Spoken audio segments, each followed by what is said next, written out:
Vamos lá, vamos começar. A gente já tá com uma mesa linda, pronta aqui, ilustrada com o coco e com o óleo de coco extra virgem. Antes, queria te perguntar o seguinte, tem alguma diferença de óleo de coco e óleo de coco extra virgem? Ou só existe o óleo de coco extra virgem? O extra virgem, como a palavra diz, ele foi extraído a frio e não foi usado nada nessa extração, porque aquele óleo de cozinha nosso, que a gente vê para ele ficar sem, assim, naquela cor transparente, sem cheiro e sem gosto, são colocadas muitas substâncias, inclusive metais pesados, para que você consiga deixar aquele óleo daquele jeito. E aquele óleo acaba tendo componentes agregados, infelizmente, a ele. Por isso que eu sempre digo, vai cozinhar, melhor um azeite de oliva extra virgem por causa disso. Entendi. Ele não tem conservante. Ele não tem conservante, ele não foi extraído a frio e não foi colocado nenhuma substância para clarear, para tirar sabor. Então ele está o mais puro possível. Olha, que bacana, interessante. Exato. Nunca ninguém tinha dado essa explicação, porque a gente fala, por que o extra virgem é melhor?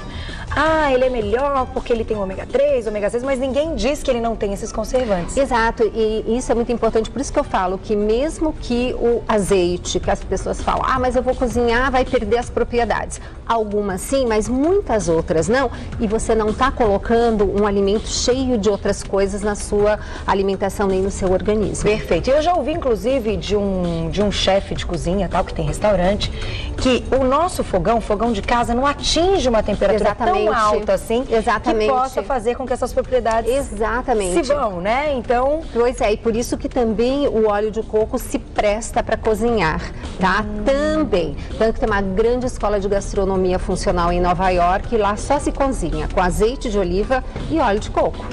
Quais são os benefícios do óleo de coco extra virgem e como um óleo pode nos auxiliar no emagrecimento e na perda do colesterol, né? Baixar o colesterol ruim, se ele é um óleo. Bom, primeira coisa, vamos fazer o seguinte, vamos explicar um pouco as gorduras, porque o óleo é uma gordura.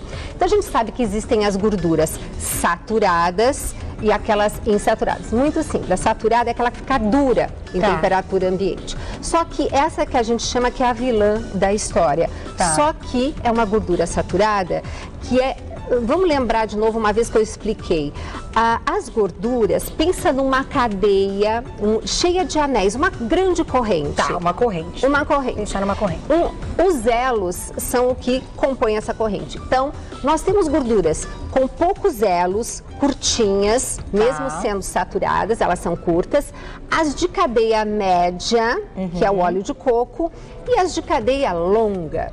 Então é o seguinte, cada uma se comporta de uma maneira diferente. Então, em primeiro lugar, as de cadeia longa, cada elo dessa corrente, quando ela é quebrada, é esse elo que vai fornecer energia no nosso corpo. Então, conclusão, você concorda que se eu tenho uma cadeia muito longa, ela vai me dar muita energia, então muita caloria. Se eu tenho um elo menor, eu tenho menos caloria. Então, primeira coisa, não é toda gordura, mesmo saturada, que é igual, como andaram afirmando em algumas matérias. Porque, lógico, tem muitos profissionais que falam assim, isso é bobagem, porque a gente não pode também, Carol, olhar um determinado alimento isolado como o salvador da pátria. É claro que é um conjunto, né? Exato. Então, o que eu vim aqui falar dos benefícios do óleo de coco, porque ele é mais uma ferramenta para nós atingirmos o nosso objetivo junto com várias outras abordagens. Entendi. Então, ele é mais um coadjuvante fantástico. Por quê? Lembra quando eu vim fazer a matéria sobre a biomassa de banana verde? Sim. Que eu falei que a biomassa, como ela não é quebrada, ela ia para o intestino, né? E aí a gente não absorve as calorias dessa biomassa. Entretanto, nós temos as nossas bactérias intestinais que fazem o quê? Comem, tá? E elas são importantíssimas para a gente ter aquela parede do intestino bem coladinha e não ter buraquinho. Saudável. Saudável.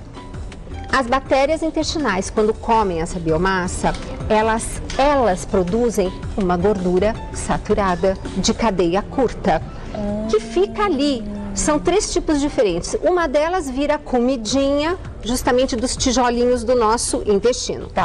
E a outra cai na corrente sanguínea, vai lá para o seu fígado e evita que a enzima que faz o colesterol produza colesterol. Então você começa a ver que as gorduras não são todas más e eu tenho gorduras do bem. Então essa gordura, isso produzido no meu intestino, tá?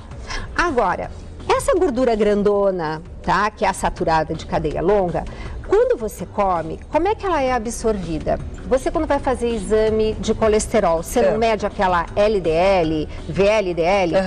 Aquelas são, digamos assim, pacotinhos que colocam essa gordura dentro para poder ser transportada, tá? Por quê? Porque eu não consigo pegar óleo e misturar com água. Então, no sangue, eu preciso dessas chamadas lipoproteínas para poderem serem transportadas, tá? Isso quando a cadeia é muito longa. Quando a cadeia é média, como óleo de coco, eu não preciso de lipoproteína. Então, a partir disso, eu já não tenho aumento de LDL, VLDL, entendeu? Para levar essas gorduras. E essas gorduras têm preferência justamente para os estoques das nossas próprias gorduras, isto é, do nosso tecido gorduroso. Quando eu como, no caso, uma gordura de cadeia média, que é justamente o óleo de coco, eu não preciso dessas lipoproteínas. E outra coisa, quando isso cai na minha corrente sanguínea e passa no fígado, o meu fígado é que usa essa gordura para ele. Então não sobra para ficar estocando.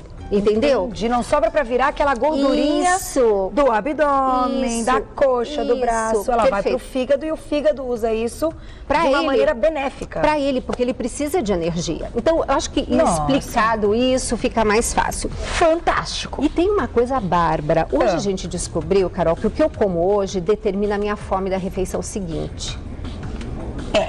Isso é verdade. Quando a gente come uma massa branca, aquela macarronada branca, depois de 1 hora, certinho, a gente está com fome. E o que nós descobrimos, e tem estudo científico mostrando isso? Quando justamente eu tenho essa gordura de coco, que é uma gordura de cadeia média, na refeição, eu tenho menos fome na próxima. Então, ele tem várias ações simultâneas que juntas elas fazem uma sinergia e nos ajudam a diminuir, inclusive, essa gordura abdominal que você sabe, o Dr. Roque teve aqui, principalmente nós mulheres, que depois na menopausa vamos ficando com esse acúmulo de gordura abdominal. E que é o quê? Fator de risco para doença cardiovascular. E, Carol, vale a pena a gente dizer aqui, gente, não adianta ser magrinho com barriguinha.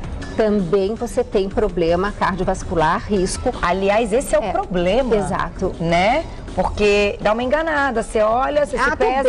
Tô bem, até o IMC tá em ordem. O IMC tá em ordem, o braço tá fino, a perna tá fina, tá tudo bem. Aí você vai olhar, tem aquela barriguinha saliente que é o perigo para desenvolver doenças cardiovasculares. Doenças cardiovasculares, o diabetes e principalmente a hipertensão. Porque lembra que o Dr. Roque disse que o problema no Brasil das mulheres, elas têm mais AVC. Mais derrame do que infarto. Por quê? Porque nós mulheres temos mais hipertensão descontrolada. Então vamos usar esse espaço maravilhoso do seu programa para sempre falar para as pessoas. Sem dúvida. Vamos ver como está a nossa pressão. Eu acho que muito por causa dos hormônios também. Também na menopausa, né? Isso é terrível.